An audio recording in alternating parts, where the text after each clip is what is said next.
What's up YouTube? This is Lucas from Foxhawk Gaming, and today we're going to be doing a meta update. So I figured since the KC report updated itself for the KC Cup, and we have a new set coming out, it's really good to look at what the meta currently is in competitive Yu-Gi-Oh! Duel Links. So a lot of this is going to come from results of what did the best in the KC Cup and kind of the patterns that we've been seeing in regards to what sees success and what doesn't. So I'm going to be talking about the tier list. So first on the tier list, absolute tier 1, that should be of no surprise to anyone, is Keith Relinquished. Now the key to this deck is obviously Relinquished, the Sonic Bird, and the Sinjus. It's incredibly consistent to pull out Relinquished within the first couple of turns. And then it's protection for Relinquished, honestly. They just get it out and they'll take your face down, beat you up a little bit, and then crash into you with Relinquished, depending upon if you took a face down or a face up. Really consistent and really powerful. Keith Switcheroo, always powerful. I've seen some versions run Switcheroo, or Thunder Dragon. They all run Switcheroo. But I've seen a couple runs Thunder Dragon, and in fact the rank 1 in North and South America, from what I'm seeing, did run a Thunder Dragon. So that shell is absolutely tier 1. Next on the list is Mai Harpie Hunting Ground. So it just takes advantage of the fact that we have 3 normal Harpie ladies, Order to Charge being one of the best removal spells in the game, probably the best, and it seeks to dominate the board and create advantage by using Harpie ladies to kill off your back row. From what I've seen in the one that took 16th in the North American KC Cup, is it also ran a Sergeant Electro in there, but for the most part just a bunch of beaters. And the last one that I would place in absolute tier 1 is Yugi, Power of Dark Gravekeepers. Now, this is a very powerful deck. In particular, the one that is extremely powerful is the Soul Exchange variant. Now, I didn't see a lot of that when I was fighting in the ladders because that ultra rare had just come out, but second place in North American KC Cup, and he was running 3 Soul Exchange, which definitely put in work. The deck can stall out hard, and when you let it stall out, it just grabs everything it needs and gets extreme value off of wiping your board essentially with an Oracle Tribute. And it can pull out back-breaking plays with enemy controller and Soul Exchange and the Chief and just the aggressive plays this deck can make out of nowhere is incredible, and it's definitely a contender in the tier 1 meta. So on to tier 2 of what we saw plenty getting played but not quite showing the results that it should have, perhaps, is first and foremost Rex Dinos. This was everyone's tier 1 pick probably before the KC Cup, but the deck is just really straightforward. It has to play its monsters, and it's a beatdown deck that has to rely on Sergeant Electro to eliminate the back row, whereas people saw success with Mai because it has very consistent ways to eliminate the back row, and it's not as dependent upon its field spell. Rex, he loses his only advantage once you kill that field spell, and he starts playing a very dangerous game with himself. Now, the second tier 2 deck I would say is Weevil Burn. Now, there's only one reason that this deck isn't tier 1 in my opinion, and that is that its Gravekeeper matchup is abysmal. And Gravekeeper is definitely a contender, took second in the KC Cup, and Weevil he can't match up against that And I've seen some aggressive variants do a little better, and maybe we'll see an evolution of Weevil in order to beat those Gravekeeper decks, but for the most part, from what I've seen, it's just he's got places face down, stall you out, and he can't control your monster field, because a lot of times they like to fill you up with 3 Mask of the Accursed away, your actual ones that can do damage, and just stall you out. But against Gravekeepers, they'll tribute whatever you Mask of the Accursed. They'll use your Parasite against you, and it's the worst feeling as a Weevil. So I definitely put it on tier 2, but it definitely put in a lot of work in the ladder. It actually took 13th in the KC Cup, so it's definitely a good deck. When I say something's tier 2, I'm not dissing on the deck. Weevil is a super strong deck, but that Gravekeepers matchup was why I didn't want to run it in the KC Cup. I felt like going up against an auto lose of a really popular deck is just not how I want to choose my decks to play, so that's why I put it in tier 2. Let me know what you think about that. So as for the rogue decks, it looks like there's some decks that did some work, but just weren't popular, either because they didn't catch on yet, or they're just, they're not obvious to make. So we had some rogue decks that seemed like they're doing in work. One of the biggest one that jumps out to me is Joey Luck on your side.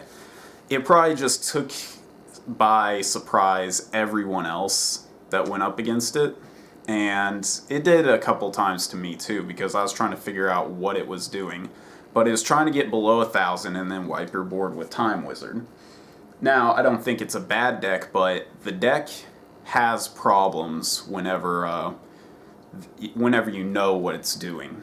You can kind of play around it by instead building a board so that you can kill him so he doesn't hang around under 1,000. Now, another rogue deck that I've seen is Odeon Bluff Trap.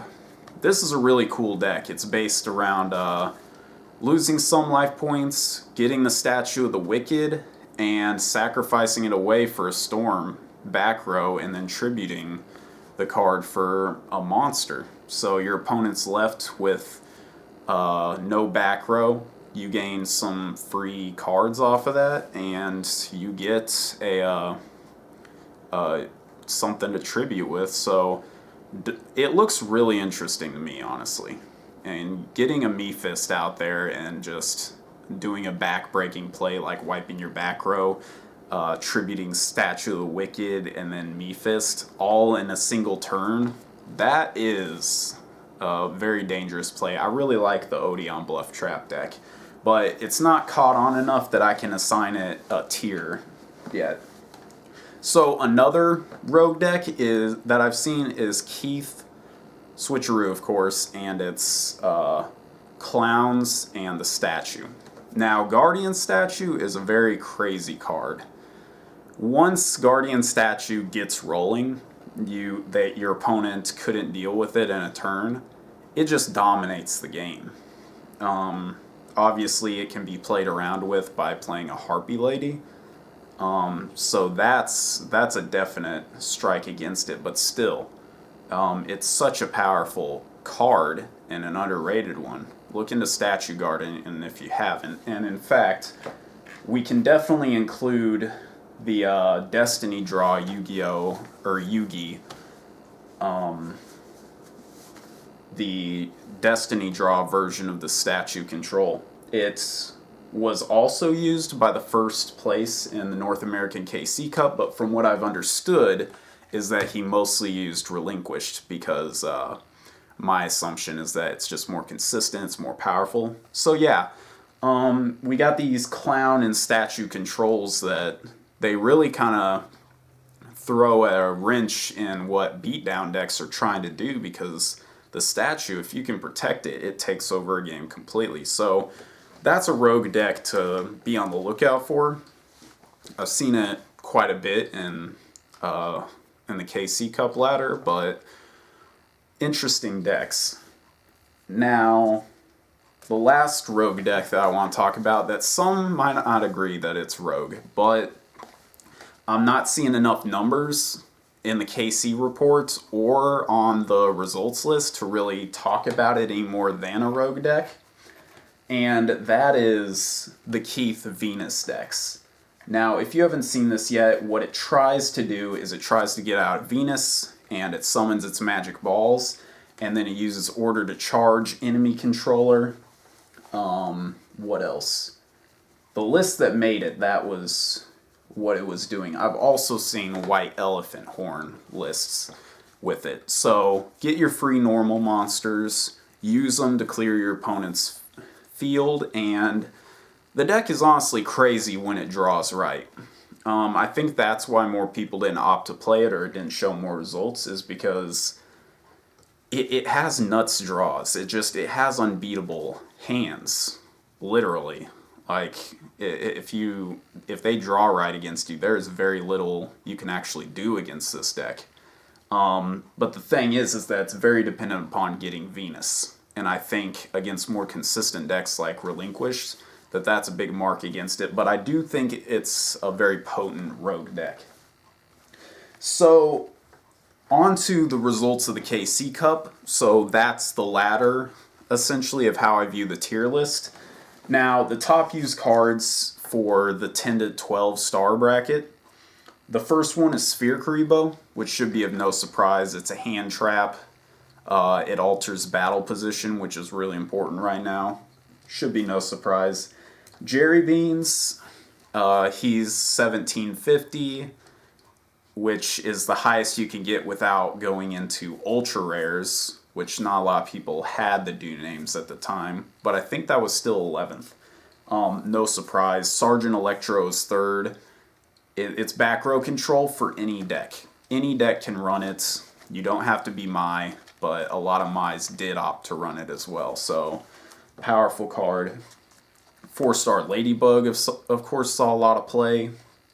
That's the fourth on the list. And the fifth, which I thought was kind of weird, is Warrior Die Greffer was actually more popular than Harpy Lady. I think that's because Warrior Die Greffer was also ran by Keith beatdown lists, which I am not seeing pull as much results as my beatdown did, so maybe, yeah. So I think Mai definitely takes the cake as the beatdown list in this meta, but I'm sure there are plenty of Keith switcheroos, but I'm not seeing any in the very top brackets. Okay, now the top used skills. This is going to sum up everything very quickly, everything I've just said. If this is the conclusion, the TLDR, the big thing is the top used skills are exactly all the decks that you're going to be playing against, mostly. So, Keith Switcheroo is number one. This should be no surprise.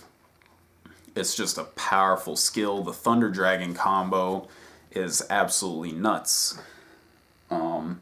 Harpies Hunting Ground is number two, which it's the beatdown deck of this meta. It can hit their back row, and it can run order to charge. Super powerful. Third was Dinosaur Kingdom. I think this is an ode to how much Rex has fallen from grace, because it was very popular, but it didn't see a lot of results. Keith and Mai were definitely dominating over Rex. And fourth was Parasite Infestation, which I definitely see that. There was a lot of Weevil and a lot of Rex in the top ladders. Not so much towards the top 100, but there were a lot. And I think they're tier 2 just because they have a lot of counters to them, and there's Gravekeepers that handles the long game better than Weevil does, and there's Mai who handles the early game better than Rex does. And I think that combination in the meta, it really dropped Rex and Weevil down. So, from what we may have previously predicted, that is. So the fifth one is Power of Dark. Now I think this is interesting is that Gravekeepers on both ladders, from what I understand, scored really high. There weren't a lot of people playing them, probably because it has a lot of rare farming cards that you need, and Soul Exchange is probably one of the better cards in the deck next to Enemy Controller. So a lot of people probably didn't have the cards to use it, but even the fact that it was the fifth most used skill is it scored very high and just under, what do you call it? It scored just under Relinquished. Yeah, it took second to Relinquished. So as far as the tiers, the big decks are definitely My Aggro, Relinquished, Keith Control, and Yugi Gravekeepers, Power of Dark. So let me know what you think about the KC Cup results, where you see the meta right now, how you see it shifting, it altering. Maybe some decks alter themselves and adapt to the current meta. But let me know if there are any other decks that you think I didn't include or that you think might be powerful and worth considering. Anyways, thank you for watching. Like and subscribe if you want to see more from Foxhawk Gaming, and we'll see you later.